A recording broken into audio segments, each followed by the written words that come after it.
my lungs. Nature's corrupted, infatuous far away.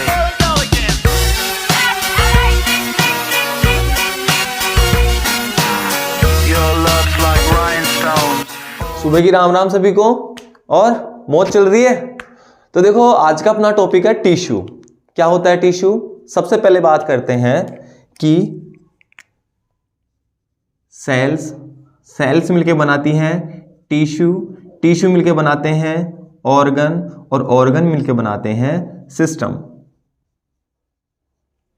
जिस तरह से आपकी मकान है तो मकान में जो एक तरफ की दीवार है तो दीवार बनी होती है ईंटों से, ईंटों ने मिलके बनाई दीवार, दीवार से बना आपका कमरा और कमरों से मिलके बना आपका घर। तो इसी तरह से सेल से टिश्यू, टिश्यू से ऑर्गन, ऑर्गन से सिस्टम। हिंदी में बात करें सेल को कहते हैं कोशिका,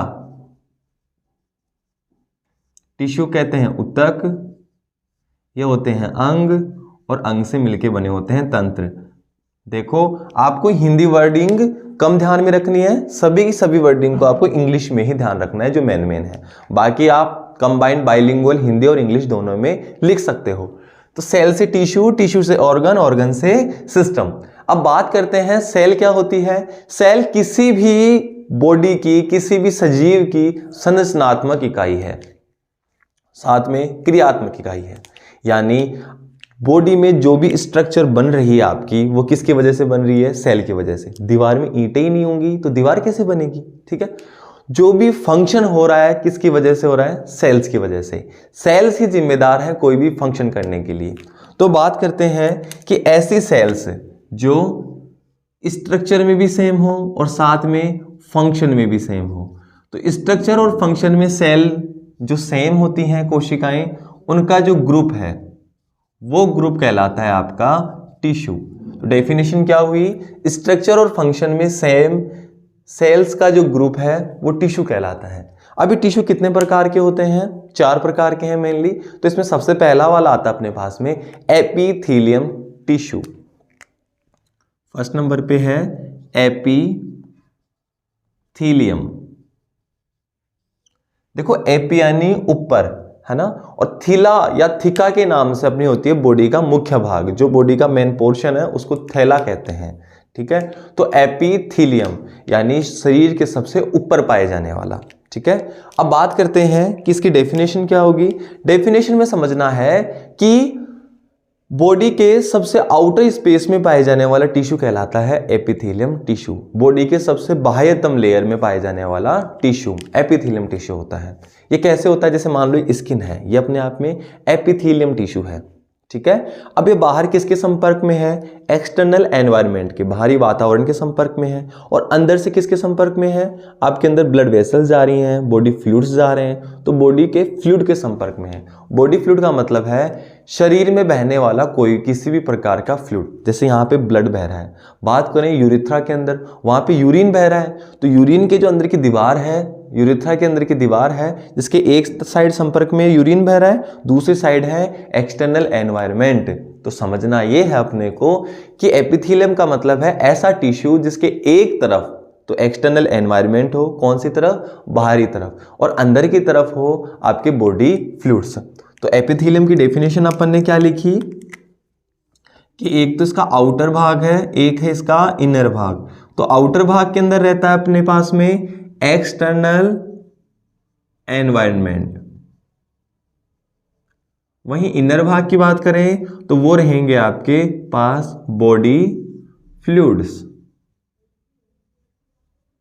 ठीक है। तो देखो ये आपकी रहती है एपिथेलियम। तो एपिथेलियम कितने प्रकार की होती है वो समझते हैं। तो सबसे पहले एपिथेलियम अपने पास में लिखता हूं मैं, एपिथेलियम के प्रकार, टाइप्स कौन कौन से हैं।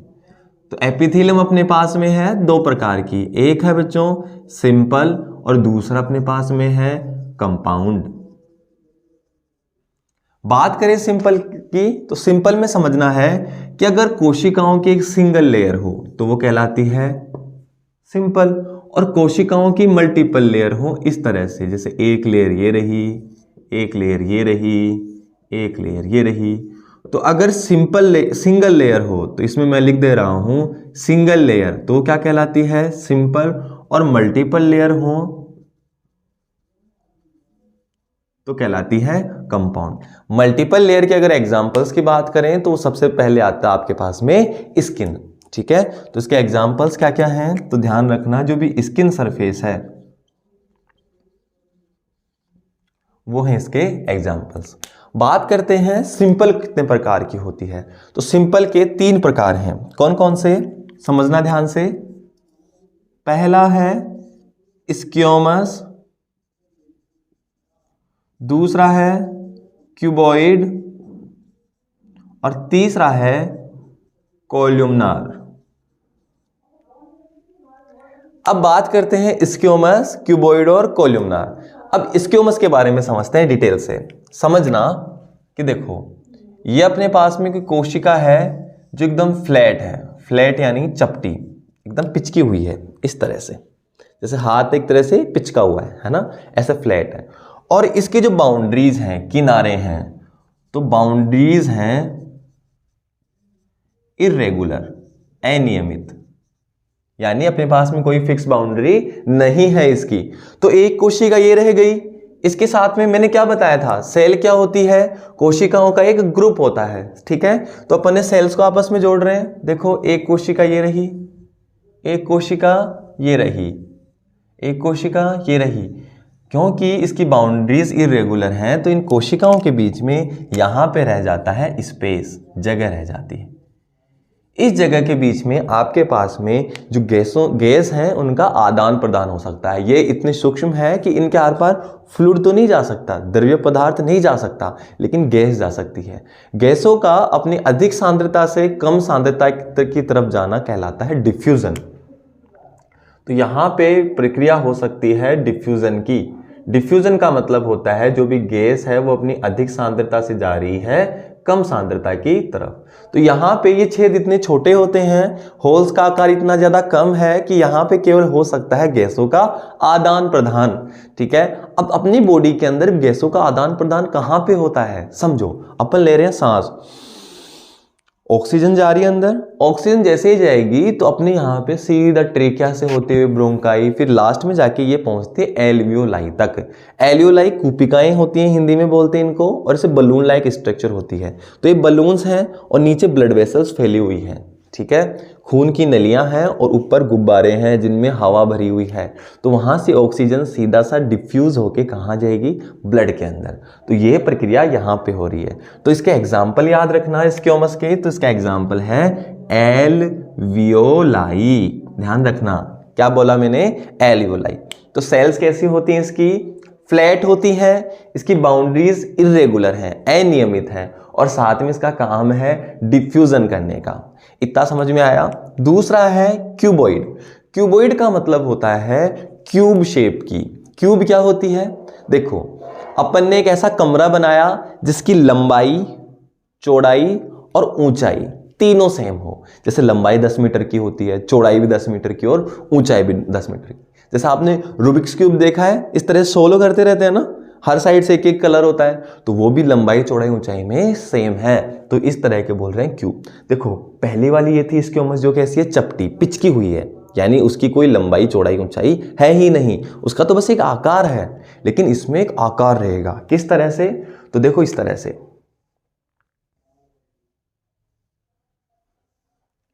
क्यूब की तरह। ठीक है, एक बॉक्स की तरह बन गया ये। तो दूसरा वाला कौन सा है, क्यूबॉइड। तो क्यूबॉइड का क्या काम होता है, समझो। अभी बॉक्स बन गया, बॉक्स बन गया है तो ये कुछ चीजों को अपने अंदर रख सकता है और जरूरत आने पे इनको बाहर भी निकाल सकता है। तो इनका काम क्या होता है, देखो यहां पे कुछ चीजें इकट्ठी हो सकती हैं इस तरह से। तो इनका काम है एब्जॉर्प्शन। एब्जॉर्प्शन यानी अवशोषित करना और जरूरत आने पर उनको सिक्रेट करना, और दूसरा काम है सिक्रेशन। कोई भी पदार्थ है जो इसमें अवशोषित भी हो सकता है और जरूरत आने पे उनको सिक्रेट भी किया जा सकता है। तो ये काम कहाँ पे होता है वो समझो। जैसे अपने पास में नेफ्रॉन्स होते हैं, किडनी में नेफ्रॉन्स होते हैं, तो किडनी के नेफ्रॉन्स क्या करते हैं कि इतना सारा यूरिन फिल्टर होता है, तो उसको जो यूरिन निकल रहा है उसमें से जो पानी है, पानी को वापस अवशोषित कर लिया जाता है, या फिर कोई आवश्यक पदार्थ जो यूरिन के पेशाब के साथ में बाहर निकलने वाले थे, उन आवश्यक पदार्थों को भी शरीर के अंदर वापस एब्जॉर्ब कर लिया जाता है। तो इस तरह की मैकेनिज्म है अपने पास में एक, कि आप जो यूजफुल मटेरियल है वो बाहर निकलने वाला था, उसको आपने वापस से रिस्टोर कर लिया। तो ये आपका रहे एब्जॉर्प्शन। और कोई ऐसा पदार्थ था जो शरीर से बाहर निकल ही नहीं रहा था, जैसे मान लो अमोनिया था, अमोनिया या नाइट्रोजन थी, तो अमोनिया नाइट्रोजन शरीर से बाहर नहीं निकल पा रही थी, तो इस वजह से वापस से उस यूरिन के अंदर उसको सिक्रेट करना पड़ा। तो ऐसे अपने पास में एब्जॉर्प्शन और सिक्रेशन का एग्जाम्पल है नेफ्रॉन, किडनी के नेफ्रॉन्स। तो मैं लिख दे रहा हूं यहां पे नेफ्रॉन। नेक्स्ट आपकी कोल्यूमनार या कोल्यूमनर। कोलम किसको बोलते हैं? जैसे खंबा होता है, पिलर होता है, खंबे की लंबी शेप होती है, उसी को बोलते हैं कोल्यूमनार। अब कोल्यूमनार देखो क्यूब है। अब मैंने क्या किया, मेरे को एब्जॉर्प्शन और सिक्रेशन बहुत ज्यादा मात्रा में चाहिए था, तो मैं क्या करूंगा, क्यूब तो कैसा है, एकदम छोटा सा है, इस तरह से है। अब मैं इसको ऐसे बड़ा कर दूंगा। कैसे करूंगा, समझो ध्यान से कि क्यूब है, मान लो इसका जो केंद्रक रहा होगा, सेंटर रहा होगा एकदम बीचों बीच, ये रहा इसका केंद्रक, ठीक है। अब मेरे को इस बॉक्स को यहां से पकड़ के बड़ा करना है, तो कैसे बड़ा करेंगे, ये देखो, इसकी बाउंड्रीज बढ़ा दूं मैं इस तरह से।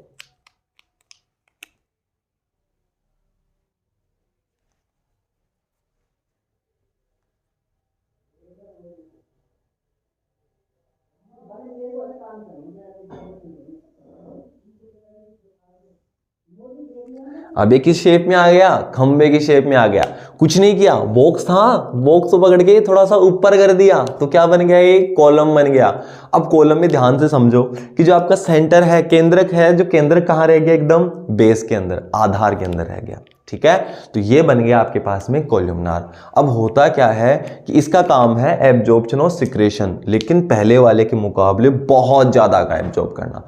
अब पहले के मुकाबले में बहुत ज्यादा एब्जॉर्ब कब कर पाएगा, देखो एब्जॉर्प्शन के लिए सतह होनी चाहिए, सतह जितनी ज्यादा होगी उतना ही ज्यादा एब्जॉर्प्शन होता जाता है। तो इस सरफेस एरिया को, सतही क्षेत्रफल को बढ़ाने के लिए अपन ने क्या किया कि जो ऊपर की दीवार थी ना, इसमें इस तरह से इसको ऐसा रूप दे दिया, यानी अंगुलीनुमा उभार दे दिए। अंगुलीनुमा उभार से क्या होगा कि देखो आपके पास में जो पहले सतह इतनी सी थी, अब सतह देखो कितनी बन गई, कितना आकार बढ़ चुका है ना अपने पास में। तो इससे समझना ये है कि इससे क्या होगा, आपका सरफेस एरिया बढ़ने से एब्जॉर्प्शन और सिक्रेशन भी बहुत ज्यादा हो गया। तो तीसरा वाला था कोल्यूमनार। तो कोल्यूमनार के बारे में क्या समझा अपन ने कि इसका जो केंद्रक है, न्यूक्लियस है, वो सेंटर के अंदर है, और दूसरा इसकी सरफेस के ऊपर पाए जाते हैं इससे अंगुलीनुमा प्रभार, ठीक है, फिंगर लाइक प्रोजेक्शंस, जिनको कहते हैं माइक्रो। माइक्रो मतलब सूक्ष्म, और विलाई, तो इनका नाम है माइक्रोविलाई, ध्यान रखना। तो तीसरा अपने पास में है माइक्रोविलाई। अब इतना ध्यान, इसमें इतने ज्यादा एब्जॉर्प्शन और सिक्रेशन की जरूरत अपने को कहां पड़ती है, समझो अपन खाना खाते हैं तो खाने से अपने को कार्बोहाइड्रेट मिल रही है, फैट मिल रही है, प्रोटीन मिल रही है, तो ये सब जो अपने को मिल रहे हैं ना, तो इन सबको एब्जॉर्ब करना जरूरी है। तो अपनी जो इंटेस्टाइन है, आते हैं, स्टमक है, इन सब के अंदर भी एब्जॉर्प्शन और सिक्रेशन के लिए अपने को ये वाली कोशिकाओं की जरूरत पड़ती है। तो मैं लिख दे रहा हूं यहां पे कि इंटेस्टाइन आ गई, यानी इंटेस्टाइन का मतलब आते हैं, पेट में आते होती हैं, और साथ में स्टमक। तो इंटेस्टाइन और स्टमक के लिए अपने को कोल्यूमनार की जरूरत पड़ती है। तो ये आपका कंप्लीट एपिथेलियम टिश्यू है। समझना टिश्यू क्या होता है, रिवाइज करते हैं एक बार। टिश्यू क्या होता है, सेल्स का ऐसा ग्रुप जो स्ट्रक्चर में भी सेम हो और साथ में फंक्शन में भी सेम हो, ठीक है। फिर दूसरे स्टेप में अपन आते हैं कि पहला प्रकार है एपिथेलियम। एपिथेलियम टिश्यू क्या होता है, जो बाहर से तो एक्सटर्नल एनवायरनमेंट के संपर्क में हो और अंदर से संपर्क में हो बॉडी के फ्लूइड से, ठीक है। तीन प्रकार के हैं, कौन कौन से, स्क्वैमस, क्यूबॉइड कॉलमनार। स्क्यूमस की कोशिकाएं चपटी होती हैं, इसकी कोशिकाएं कॉलम उसकी क्यूब शेप की होती हैं, घनाकार होती हैं, और इसकी कॉलम शेप की पिल्लर की तरह होती हैं। ठीक है, इसकी दीवारें अनियमित होती हैं, बाउंड्रीज इरेगुलर होती हैं। जब आपस में मिलते हैं तो बीच में स्पेस रह जाता है, और स्पेस रह जाएगा तो इसके थ्रू गैसों का आदान प्रदान आसानी से हो सकता है, जिसको बोलते हैं डिफ्यूजन। इसी वजह से जो अपने लंग्स के अंदर कुपिकाएं पाई जाती हैं, जिनको एल्यूलाई कहते हैं इंग्लिश में, तो एल्यूलाई इसी से बनी होती हैं। दूसरा, क्यूब, घन बन गया, जगह बन गई अंदर, स्पेस बन गया, तो यहाँ कोई भी चीज एब्जॉर्ब भी करी जा सकती है और सिक्रेट भी करी जा सकती है। तो समझना ये है कि एब्जॉर्प्शन और सिक्रेशन का काम ये कोशिकाएं कर रही हैं। कहाँ एब्जॉर्प्शन सिक्रेशन हो रहा है? थोड़ा सा कम वाला वो होता है अपने नेफ्रॉन्स के अंदर, और यहाँ पे एब्जॉर्प्शन और सिक्रेशन को अपने को बढ़ाना है। कोशिका ऐसे थी, बड़ा करके लंबा कर दिया उसको, तो उससे बन गया कॉलम, और यहाँ पे अपना जो केंद्रक है नीचे सेंटर के अंदर आ गया। तो ये तीसरी हो गई कॉलमनार। तो इस तरह से आपकी कोशिकाएं ये बन गई। तो ये आपके एग्जाम्पल्स हैं, ध्यान रखना है। Thank you.